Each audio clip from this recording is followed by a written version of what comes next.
If you like our content about training, then you'll love our programming too. Head to the notes below to grab a free week of general physical preparation. You get unlimited access to me and fresh programming every single week for less than $1 a day. Welcome to another episode of the High Performance Podcast. I was trying to just handball the hosting duties to Jacob because I'm actually a little bit nervous for today's episode. This is probably one of the biggest stars we've had on the show in some time. So welcome to the show, Tom Baulch, AKA Prime Train. And also to my co-host, Jacob. Thank you for having me. Much appreciated. Very keen. Yeah, it's crazy. Like, I don't know. I think one of the things that makes me so nervous about this podcast is like, I'm used to having people on the show just like not having known so much about them before actually getting to meet them properly. And I've honestly had so many different opinions about you already because my initial reaction to your content, especially around training, it's been on such a journey, and I've seen the development over the last 4 years or so. But can you talk about like what got you into content creation? Because I think the time where I found out about you was in the first COVID shutdown, but you already had a fairly big following. Yeah, absolutely. I think that content creation started for me from more of a business perspective. I guess at the time I was a personal trainer. I realized like I'm working 6 or 7 or 8 hours, in the day. And it's like, I can only earn a specific amount of money if I am, doing one-on-one training. I was like, I want to expand my business. So sell some online programs and get to target a few other individuals in different places. I knew that social media would be the vessel to do that. So jumped on social media, on TikTok and started that grind, when COVID was kind of around and no one else had anything better to do than just to look at their phones and scroll. So that's kind of how long have you been training people for?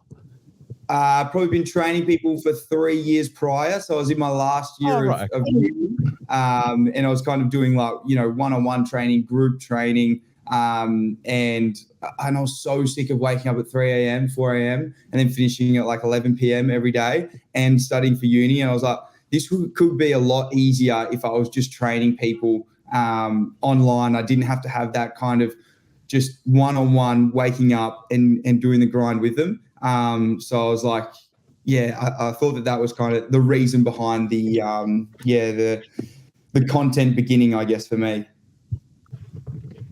And so was it immediately centered around, because there's sort of two aspects to your content. There's the training side of it, and then there's you vlogging your games and stuff like that. What came first? It was all training, man. Everything was to do with business and training people and training athletes. And that was the only focus for me. And I was fortunate enough at the time to be training some AFL players and some NRL players as well. And I was like, I'm going to jump in and start creating content on this because I don't really see many other like pro athlete trainers out there sharing their content. I always remembered when I was a young kid and I was starting training, I wanted to know what all these AFL players and pro athletes were actually doing with their training and in their diet. If they were doing any other stuff like meditation. You hear rumors. Yeah, and you just don't see anything. And that was never a big thing for me growing up. So I was like, well, for kids these days, how good would it be to have access to all these athletes, what they do on a daily basis and how they train in the gym, because I'd train the exact same as them. That's cool. And because like you're a bit of a weapon yourself, obviously, like you had a bit of a journey with AFL. What was that like? Like how close did you come? Did you think that you were going to make it all the way to the AFL, or were you always sort of like, oh, I need a contingency plan? Yeah, no, I think I never thought that I was going to play at the highest level. It was always my dream, obviously growing up as a kid, as it is everyone's dream. I think it doesn't matter how good or bad you are. You're like, I want to play on the MCG in front of 100,000 people. But I think when I got to like 15 or 16, I realized that it wasn't a realistic thing for me. Like I was good, but I wasn't great.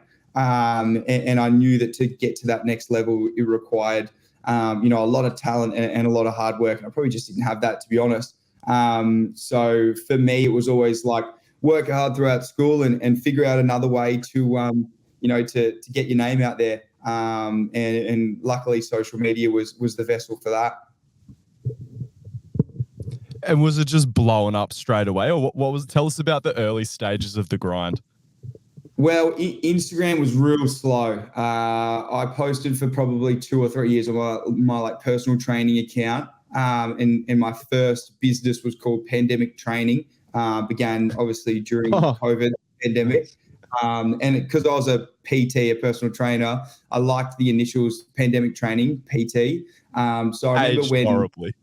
Yeah, terribly, terribly. And it didn't have the longevity that it really needed. So I guess I got to about 2 years of doing pandemic training. And once the COVID started to die down a little bit, I realized I think I've got to, I've got to change the path that this business is on. So I searched all the words that started with P, and a lot of different options came up, but Prime was one that I landed on. So I could keep the initials PT, and Prime Training or Prime Train was born, and it's been like that for the last 3 or 4 years. Nice. Also, I know that your content as well has sort of evolved over time. The content you're making now, is that something that you always sort of had in mind, or was it really, and you wanted to do at the start, or did you have a different plan at the start as well? I think that content, it's a really interesting question, because content kind of grows with you. And I've grown, over the past 3 or 4 years in front of the camera, which is really hard, because like sometimes people remember what you posted in that first year of content when you didn't really know any better. Like if you posted something and it got views, then you'd keep posting it, whether you look like a dickhead or not. It's like, it gets the views, so post it. And then eventually you realize that that isn't the best, that isn't the best kind of way to go about it. And you meet so many people that do the same thing, and you can tell what stage of content creation they're in. And I'm, sadly at 3 or 4 years, I'm somewhat of a veteran of content creation. You see these people that have been posting for 6 months, and they're posting all this stuff, and it's like that you can just tell that they're just doing it to get the likes and the views and the shares, but you look like a dickhead.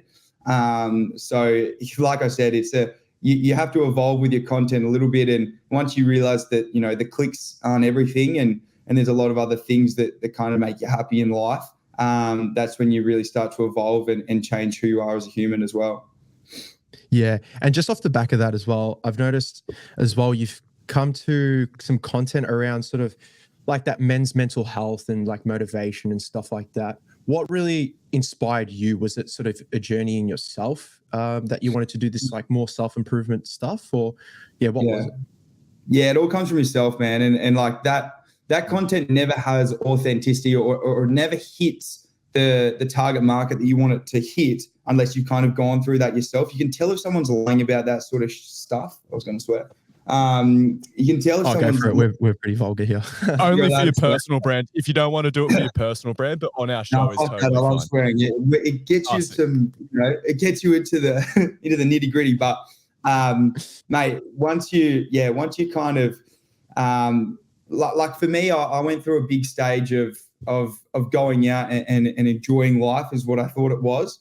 But I've really come back to square one, I think, with drinking and going out and just changing the kind of the dopamine hits that I was getting. And there were days where I'd wake up and I'd just scroll through Instagram or TikTok, because that was the dopamine hit that really felt really good. You get all these followers and all these likes, but if you look like a wanker, then it doesn't really matter too much. So yeah, I've definitely gone through a pretty hefty kind of change with all of that.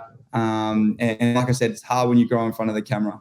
What are your thoughts on branching into long form content? Because it's something that I think a lot of people, everyone wants to be, same as everyone wants to be a pro AFL player, everyone wants to be a YouTuber. Like even everyone who has a huge Instagram following, I feel like they cash it in for a huge YouTube channel in a second. And I feel like so many people, so many people are afraid to get into short form content creation, let alone something like vlogging or long form content creation. What was that like for you? Was that something that you had to get comfortable with, like going a little bit deeper with that sort of thing? Or was it something that was just a natural progression, or you always had your eyes set on it from the start? Yeah, I think that the long form content for me is a really interesting Because that's story. not fitness based, right? No, at all. It's more about like footy and a day in the life, footy vlogs, footy tours, that type of stuff. And that stuff I felt was a really important part of me growing my brand because, like I said before, when you grow in front of the camera, it's like if people do see an Instagram clip or a TikTok clip, it might be 10 to 15 seconds of, you doing whatever it is. And you could, come across as really great, or you could come across as, the biggest wanker of all time. So, you've got to weigh up, what that is. And then I guess with long form content, that can either dial down on one or the other. So I personally really like doing the long form content because I felt like it got more of my, my personality, why I act the way I do, and the story behind a lot of different things, that I've gone through or that I do. And I think that, that's... If someone thinks you're a wanker after watching a whole YouTube video, it just feels so much more reasonable as well. It's like you had a chance. Right. Exactly right. It does. So I think that, that's the progression of everything. And, I enjoy the long form content. I think it's a really good way to showcase your personality and why you do the things that you do. Was it deliberate building Instagram or more of a social media following before attempting to build a following on a platform like YouTube? Because the way I view it, I think it's strategically very good, whether it was intentional or not, because I know you can make crazy thumbnails and things like that, and you can just raw dog it on YouTube from the start. But I think by and large, it is a harder platform to get traction because, like I said, the odds of a video going viral, I guess they got shorts and things like that, versus building a following through short form content where things can grow a little bit quicker and then trying to bring them across to your longer form content. Do you have any thoughts around that? And what was that like? Did you get immediate traction with your long form content because you already had a little bit of a following, or was it almost a completely separate grind? Yeah, it's somewhat similar, but there's so many people that start off or really struggle going from YouTube to short form, or from going that short form to long form like YouTube, because it is a really different it's a really different kind of storyline of what you need in that content space. So I think that to answer your question, I do believe that I think starting off on TikTok and Instagram is a really good way to drive that traffic towards your YouTube. Like that does definitely make a big difference. I think it's harder to go the other direction. It's easier to blow up on Instagram and TikTok, and then push people over to the YouTube for sure. There's so many people that have built up a little bit of a following on social media, and they just assume that there'd be this instant e-commerce or online business off the back of it. But I just think a lot of people really struggle to monetize their following. Like they have got a bunch of people that are interested in their ideas or their thoughts on training or whatever they're talking about. And they can just never bridge that gap. And I think one of the ways I explain it to them, it's like, it's the same as face-to-face business. It's just exposure over time.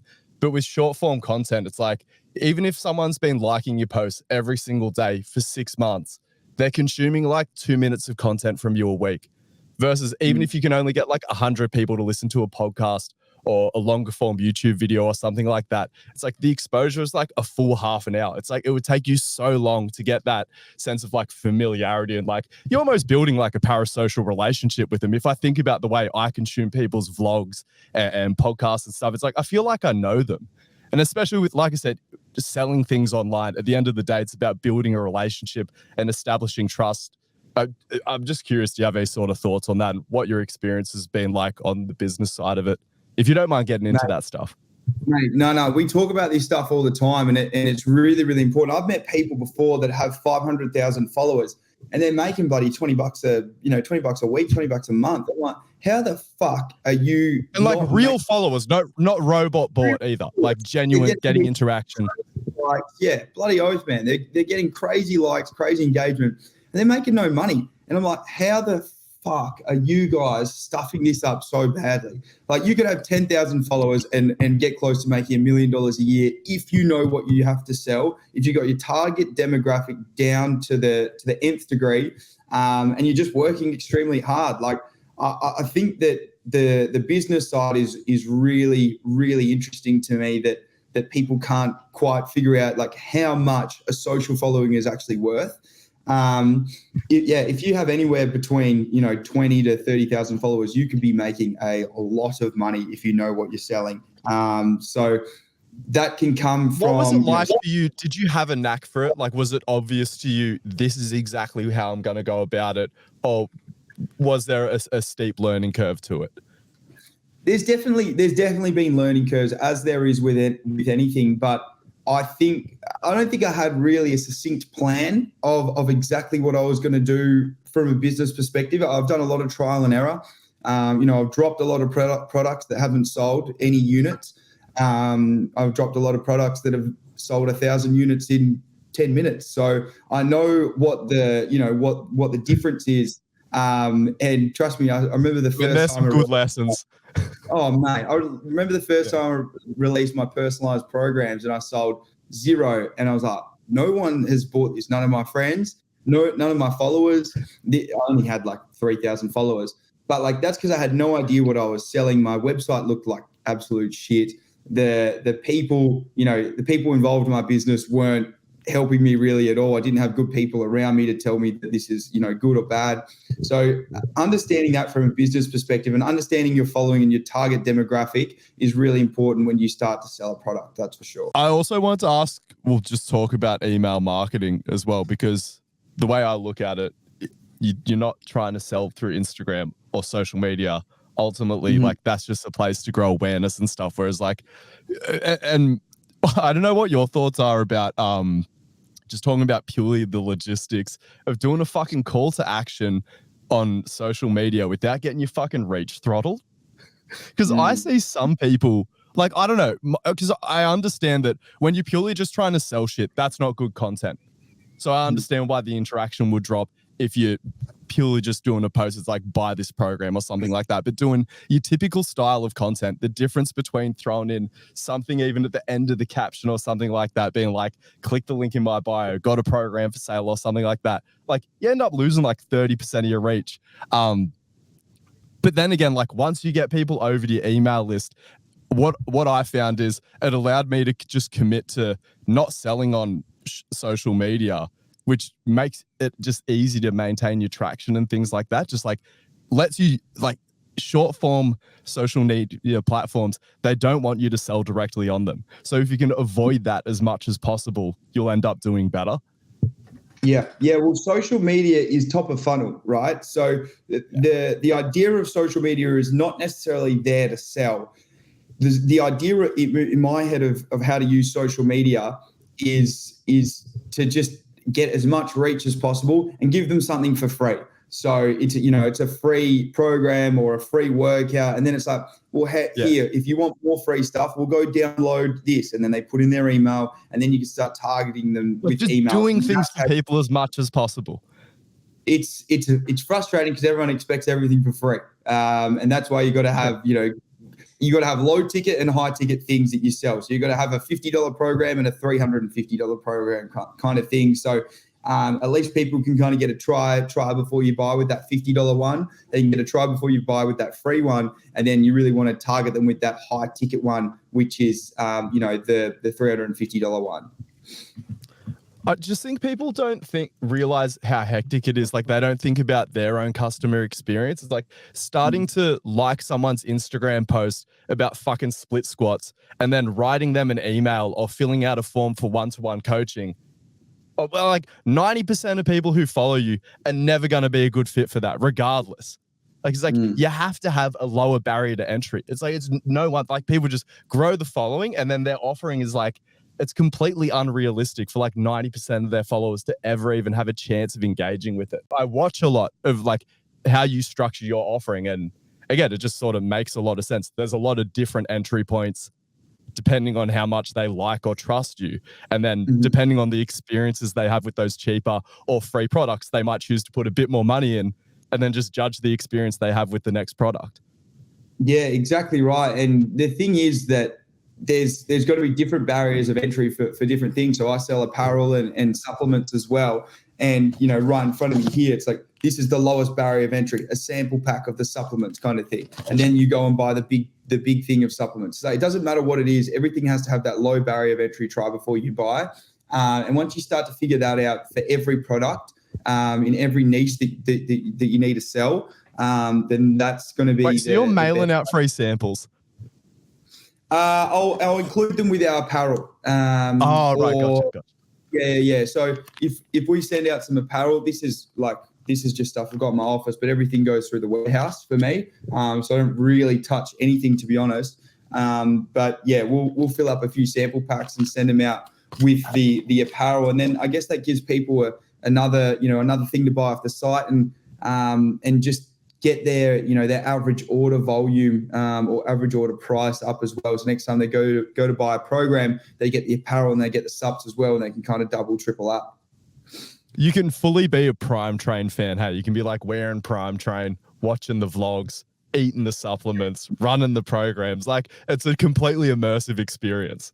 It's a lifestyle. And it's a hard lifestyle, because if you're not living, if I'm not living that lifestyle, unfortunately, Prime Train is very based around me. I didn't really know what I was doing when I was setting up the business. I didn't really think about like how business worked and how you kind of want to sell a business eventually one day. And you got to sponsor some athletes quick. It's going to be hard to sell a business that doesn't have me in it, because I've attached myself too much almost to the business. But like I said, it is hard because you've got to live the lifestyle pretty hard. And the days that you don't, you feel like a fraud.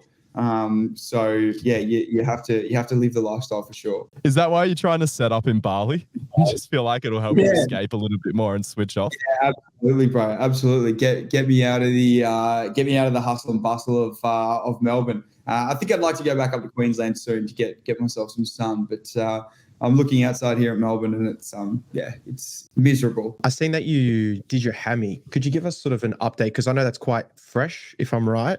What's sort of the rehab looking like with that, with the hammy? Yeah, absolutely. I just looked into a little session before this, really just focusing on getting the strength back. So a lot of we've got bilateral stuff like hip thrusters, and then a lot of unilateral exercises like your single leg deadlifts, kettlebell swings, and those kind of things as well that I'm working on pretty hard to kind of get the hammy back nice and strong. But I did get some PRP injections in it last week, which left me feeling pretty sore afterwards. So PRP is like plasma. So they get a vial of your blood, they put it in a spinny cycle, separate the plasma from the red blood cells or white blood cells, and then they re-inject that back into the injured part in your body. So they re-injected that back into my hamstring. So it's taken me from... to do that? Yeah, you are allowed. PRP's fine, but you can't do... It's just blood. Like, it's just more blood into the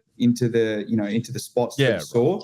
But then you can also get like growth hormone and stuff in there as well. So I did do that, but you can do that as well, and that'll speed up the recovery. I could probably play this week, but I think I'm just like going to give it one more week just in case it gets sore later on in the year. So I'll give it. You need your help for the plans that are coming up. Yeah, exactly right. Well, we've got like finals and footy, and my whole body life revolves around kind of playing footy, but also being fit and healthy. So the last thing you want to do is push it in. Footy's really hard, man, because like I would never get injured if I just went to the gym and like ran. Like it would just be so easy, because I've got friends that just run and go to the gym, and it's like they're never injured. You don't have to go like sprinting and body contact. Choose when you stop. Yeah, and then I'll do a lot of boxing as well, so I'm always injured with that because I'm not very good at that either. So I get injured with that a fair bit. So it doesn't really matter what I do. I'm pretty close to being injured or injury prone. You sparring much for boxing, or you just hit the pads at times? I've been sparring. Yeah, I've got a few sparring partners at the gym. Some actually all pretty much beat the shit out of me. So there's plenty of learning curves for me there, and I'll slowly try to get better at defending myself. But yeah, it'll teach me the hard way, I think. Would you be looking, because obviously YouTube boxing is such a thing, hasn't really started as a thing down under. Is there any part of you that wants to get into a little bit of it? Because obviously we all know who we would want the first matchup to be. I mean, there's people calling their shot in the field. There's no doubt in my mind there'll be a fight soon. Yeah, no doubt in my mind. I don't know who I'll fight at all, and I don't really care that much, to be honest, but I want to be someone that I could probably beat, or at least have a chance of beating. So if someone's been boxing for 20 years and they think that it'll be a fair fight against me, well, it won't, because I've been boxing for a year and I'm not very bloody good, am I? So I'll be keen to jump in the ring at some stage, but that's when I'm ready, and I'm not ready yet. These hands are about as freaking useful as tits on a bull.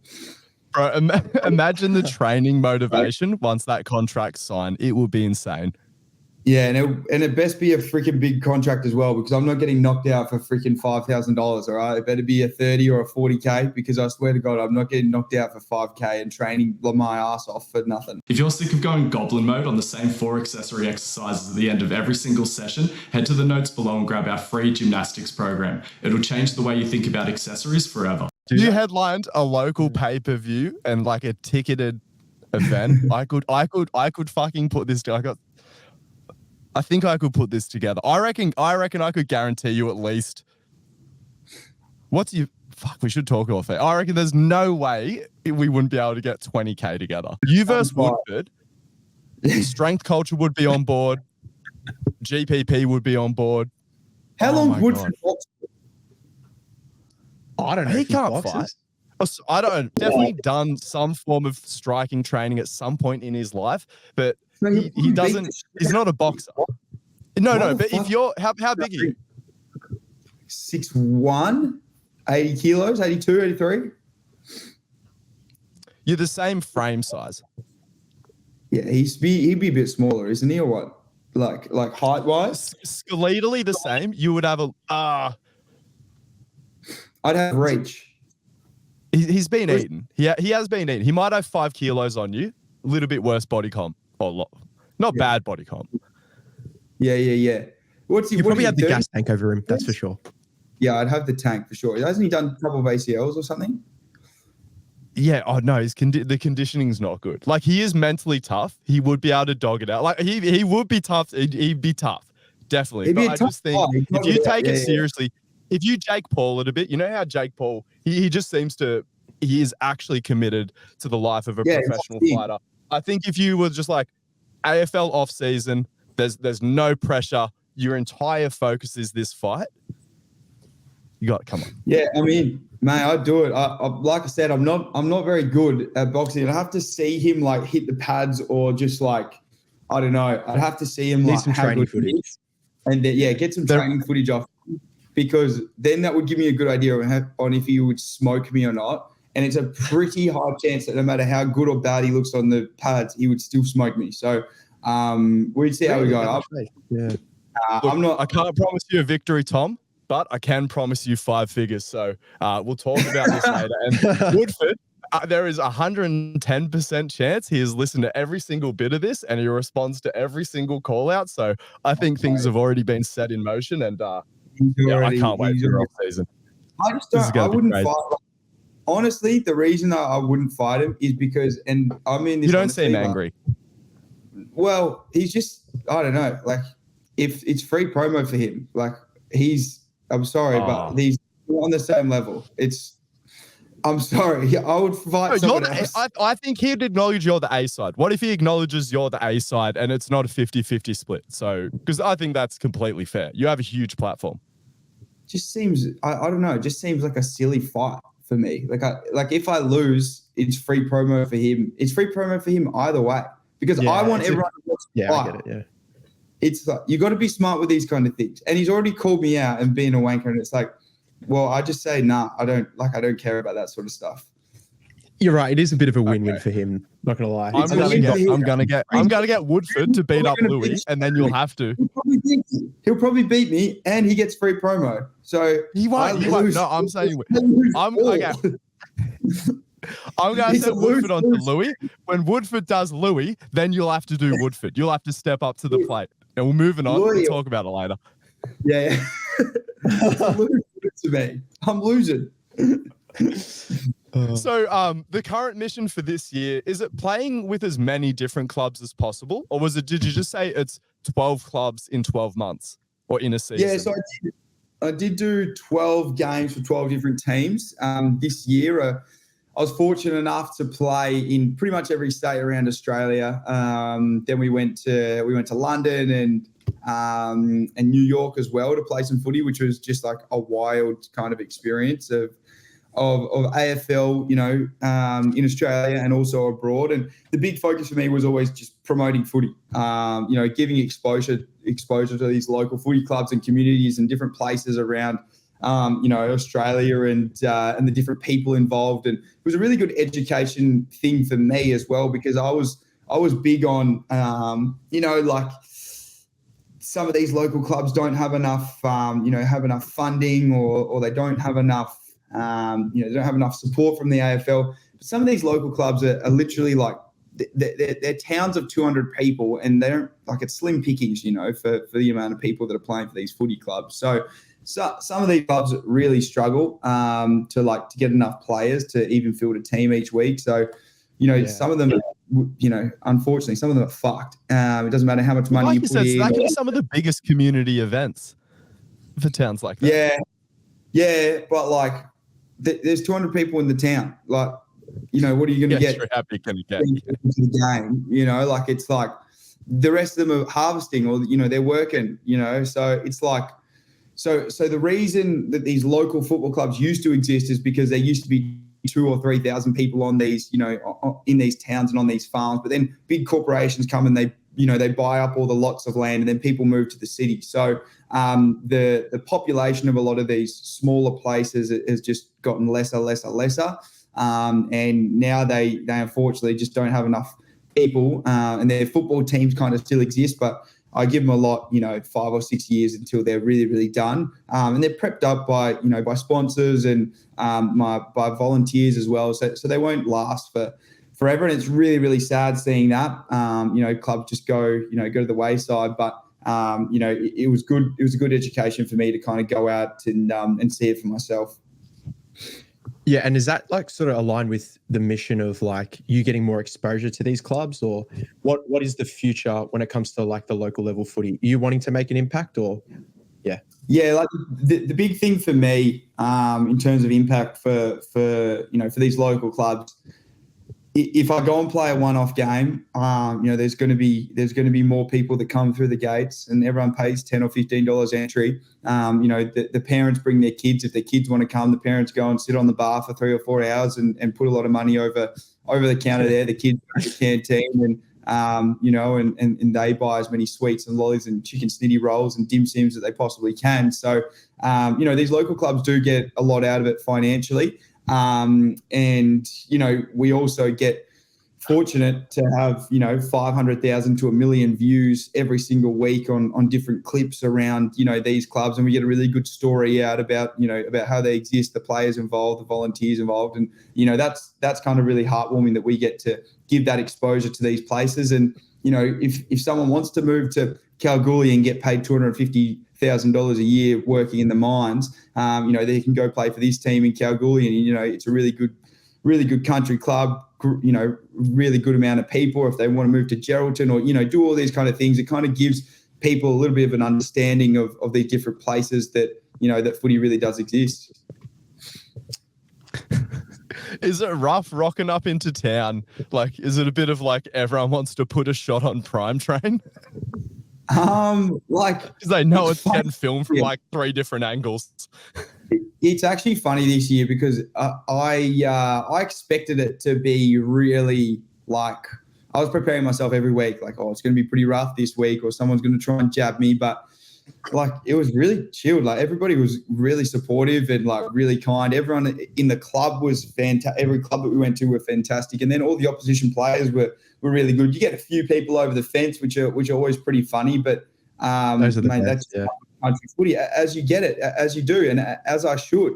I post freaking TikToks for a living. Of course, I bloody should get a little bit of stick over the fence. It wouldn't be country footy unless that did happen. And if I was on the fence, I'd probably be bloody doing the same thing. So I've got no issues with that, and I quite enjoy it. So it's no skin off my back. Makes for great clips, though. My goodness. Yeah. Makes for great clips. Absolutely. And they're the clips that get the greatest views. So everyone always says, oh, you get bashed every week. It's but I am out there for 3 hours, and I might get, 2 or 3 hits, and it's like that's what happens in footy anyway. And then I post them, and people are like, "Oh God, you get bashed every week," and it's like, yeah, but I've edited it in a way where it makes it look like I'm getting smacked the shit out of, but really, it's it's not that bad. Everyone's pretty good and pretty understanding and pretty kind of what I'm doing, for their league and for their club, and yeah, they don't seem to mind too much. Yeah, what would you say is probably the highest level footy that you've been a part of when going around these local clubs? Which places have really surprised you? You're like, oh, this town's quite good. The Tassie league that I played in was really, really good. It was just really tough. It was really tough, and yeah, I just didn't play that well. London was bloody good. Oh, really? Dude, London was all expats or a mix? All mostly Aussies, but then you get a lot of Irish and that as well that come through, and fucking bloody nippy ass Gaelic and stuff. Yeah, yeah, they're really good. So the London league was surprisingly good, and I don't know. I think everywhere has been it's been pretty fun. Like I've played reasonably high level footy previously, so I guess it's good kind of comparing these leagues to each other, but every league's so different. It's really hard. Like sometimes in the really, lower leagues, it's like you go to a spot where you expect to get the ball and then, they can't kick it to you there because their skills aren't as good. And then when you play in a higher league, you're actually more likely to get more of the ball in the higher league. So people are like, why do you only get this much? And it's like, well, it's harder than you think, running around. Also, you don't know any fucking blokes' names. Like, about 3 or 4 of their names. Just met them on that day or a couple of days beforehand. So you just calling mate the whole time. Yelling out numbers and shit. Number 42. 57, go that way. So it can be hard figuring out what people's names are. But by the end, especially by Saturday night, I've usually figured out what everyone's name is, and then you kind of move forward from there. Could you do a season of Gaelic football, or is it because, as I understand it, it's quite serious over there, and it's very much in relation to where you're living, maybe even where you're born, or is it mostly where you're living? I don't know how much you know about Gaelic football. We value your input here at the High Performance Podcast. Head to the SpeakPipe link in the notes below and you can leave us a voicemail where you can ask us a question or leave us a topic for us to explore on the show. We hope to hear from you soon. Yeah, I played Gaelic football when I was in Ireland for a little bit. My dad was over there playing footy, and I was playing Dad's weapon. Dad played like international rules footy, but it was like over 35s, so like older blokes. But it was like mostly. So he's fully like you, just like kept playing team sport, like fully cut from the same cloth. He's 54, bro, and he still plays footy, like absolutely frosts it. So, really? Shit. Yeah. He's a freak, man. He's a freak. He absolutely frosts it, and I think it's a kind of a big motivating thing for me with the health and fitness thing. He doesn't really he's not like doesn't go to the gym or anything, but he's kind of that like dad fit where he's working out or like doing stuff around the house or like I don't know, gardening or in the shed or something. It's like you don't really need to like go to the gym every day, but he's at the beach every day and keeps really fit. And I think that's a big motivator for me for when I have kids and and have a family and everything. I really want to be one of those people or one of those dads that's that's reasonably fit and can still kick the footy with his son when he's 18 or 19. We actually played footy together when I was 16. We played in a grand final together and we lost by 3 points. And then the next year we played in a prelim final together, and then Dad got dropped for the grand final. He lost the reserve grand final and I won the league grand final, so that was pretty funny. But shout out to him. We're going to do another game together next year, and it'll be part of the footy. Did he acknowledge the passing of the torch? Yeah, I think so. We were talking about it the other day when you're like, I don't know if you guys ever. What was the moment when you knew? Did you guys ever like wrestle your dad when you were a kid, and then eventually there's that one time where you eventually like beat him, and he's like, oh shit, fucking, I'm actually old. Dad knew when to stop. I never got the win. Dad knew when to stop. Like, because we only did when I was, and then as soon as I hit the weights, because I wouldn't have had a shot at overpowering my dad till at least mid-20s. At least mid-20s, because my dad really? He's 70 now, so like for sure, like even back in the day. respect to my dad. Again, even for a 7-year-old, like, be rough. Yeah. Bro, I love it. Yeah, we always used to wrestle all the time, and he would always just beat the shit out of me. And then eventually there was one time I remember vividly. I was like, fuck, it was the first time that I realized he was actually trying. I've got an older brother though, so I think maybe Oscar did him, and he was like, oh, all right, now you just, that's all you need. You don't want to take 2 L's to your kids. Are you the oldest? I'm the oldest. Yeah, I've got a sister that lives overseas. So yeah. So it was your job. It was my job. It was my job for the torch to be passed. But no, I think that he still holds the torch in many other facets of his life, so he doesn't have to worry too much about the wrestle. Nice. So you said that was a game that you guys were going to do in the future? Yeah. So yeah, because we played previously together, it's probably my best memory of junior footy. I think that we'll try and play together next year if we can. And definitely have that included in the content and everything. I think that'll be absolutely hilarious. There's a good title there, the Australian LeBron and Bronny, right there. Yeah, so relevant. That's so good. It doesn't really frame Tom super well. Man. That is hilarious. Yeah, my dad's got me everywhere. If it wasn't for him, I'd be nowhere. Shout out to him. Shout out to LeBron. So I'm only just learning about it. I thought Bronny was really good. He's not, now I'm hearing he's not actually NBA caliber. For the sake of like not sounding like a wanker, I'm not going to say he's bad, but like, yeah, he's bad. Right. Yeah. He's bad. Like his college stats were terrible. He's averaging like 4.6 points a game, 2 boards. He's like, you're not getting drafted stats unless your last name is James. I'm going to change my last name to James, I reckon. Maybe I'll get drafted. Yeah. I don't feel bad for him that much because I'm sure he'll have a good life, but I don't necessarily envy the position that Bronny's in. Yeah, well, dude, I couldn't imagine the pressure, man. Far out. Anyway. Yeah. Even if he was good, yeah. So, so what are you planning next? I mean, like, things seem to be going pretty well for you. Like, you could just be doing more of the same, but you also seem like an evolving character. Jacob brought up like the changes, obviously a little bit more of a mental health focus emerging, but what are your plans over the next year? Just a lot more AFL vlogs and things like that? Or are there some new things? No, well, I've got the gym in the double garage in the house, and I think that I'd love to expand that and have my own space. We move out of this place in December. Our lease is up, so if that means I have to do the Alex Hormozzi and sleep on the gym floor, so okay with doing that. I've got no issues. So, do you want a gym or you want a more of a content studio, like what someone like do you know Eugene Teo? It's like a private gym. Both. Private gym that I can kind of do my content in. I can train the clients that I need to train. Like, I make the money off the online programs and the apparel and everything, so I don't really need to get clients in. I can if I want, but the e-commerce kind of store will look after that. And if I need to get clients in, I can get clients in. If I need to get this is literally my dream you're living out. Yeah, if people want to come in. I don't know. It's no stress. Having the gym, but not needing it to work because you're doing it all online. But I want the gym, but I know how hard it can be. I want the gym for me. We've got all the gym equipment. Shout out to Sumo Strength.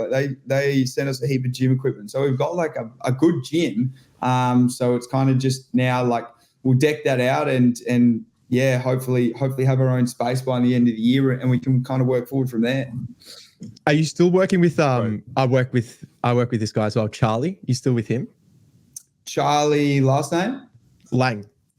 Yes, I do still work with Charlie. Yeah. He helps me out with a lot of the program stuff because it does become pretty hectic sometimes with all the some of the orders that you get on the website. So Charlie helps me fulfill a lot of stuff, and then that leaves me more time to kind of focus because I do a lot of the design for the apparel and I do a lot of the work for the subs as well. So that kind of can help me. You're still hands on everything, having help, but Yeah, but I think I like it like that. Otherwise, I'm bored. To be honest, I don't really I don't know. I think being able to train and then kind of for the day just work on your business is kind of the dream, isn't it? So I'm pretty lucky to do what I do. Yeah, just the grind. Yeah, I see so many people, they get a little bit of traction on social media, but then they just don't stick to the grind. I'm like, the way I see people just struggle and grind with brick and mortar or face-to-face businesses, I'm like, if you just, it's the same thing with content and online business. But I feel like people are afraid to take it as seriously. Yeah, well, that's you shouldn't take it seriously because it is a joke, but you have to have that balance where you're willing to apply yourself because the potential upside is so potentially great. Content's hard, man. It's bloody hard because you've got so much, you know, if you've got a business and stuff, you've got so much other shit to worry about.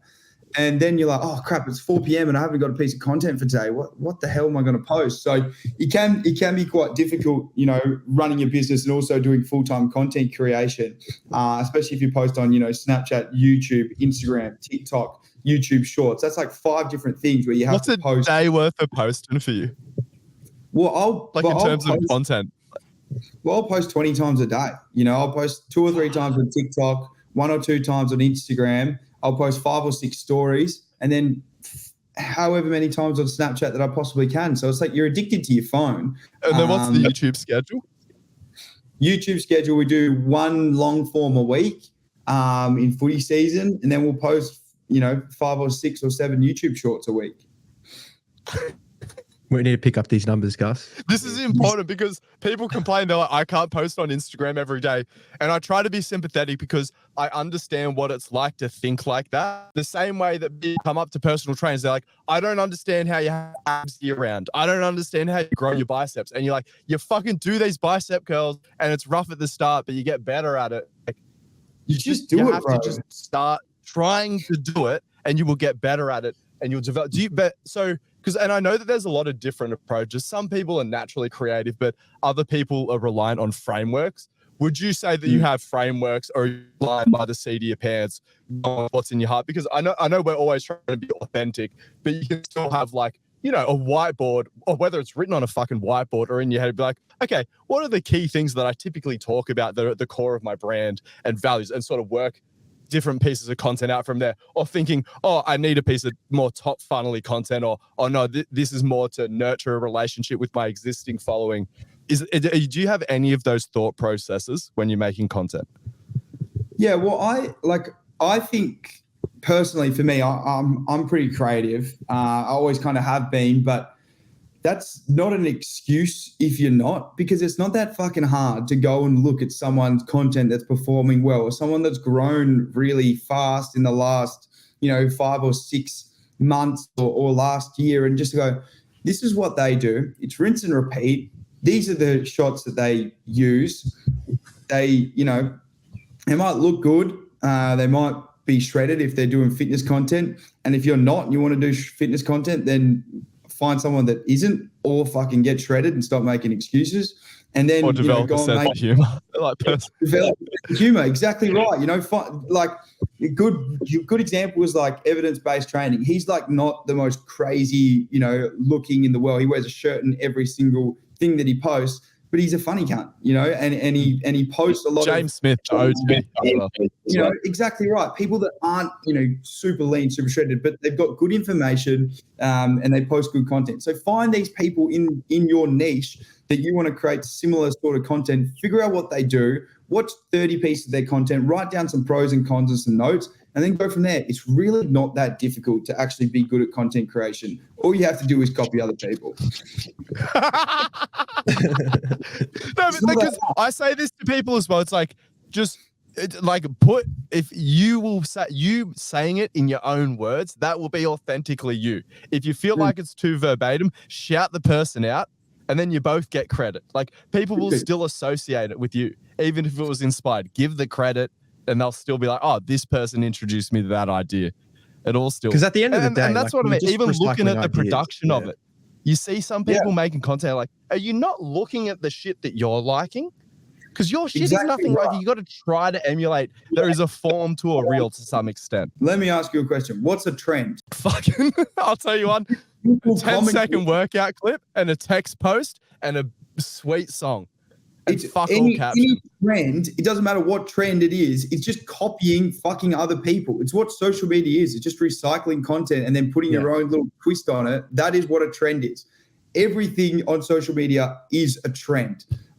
So if you create a video, there's a pretty high fucking chance that someone else has created something similar. So just get out there and create more content. Stop making excuses is what I have to say for people that have to complain to me. It's like music. Everyone's playing the same 8 notes.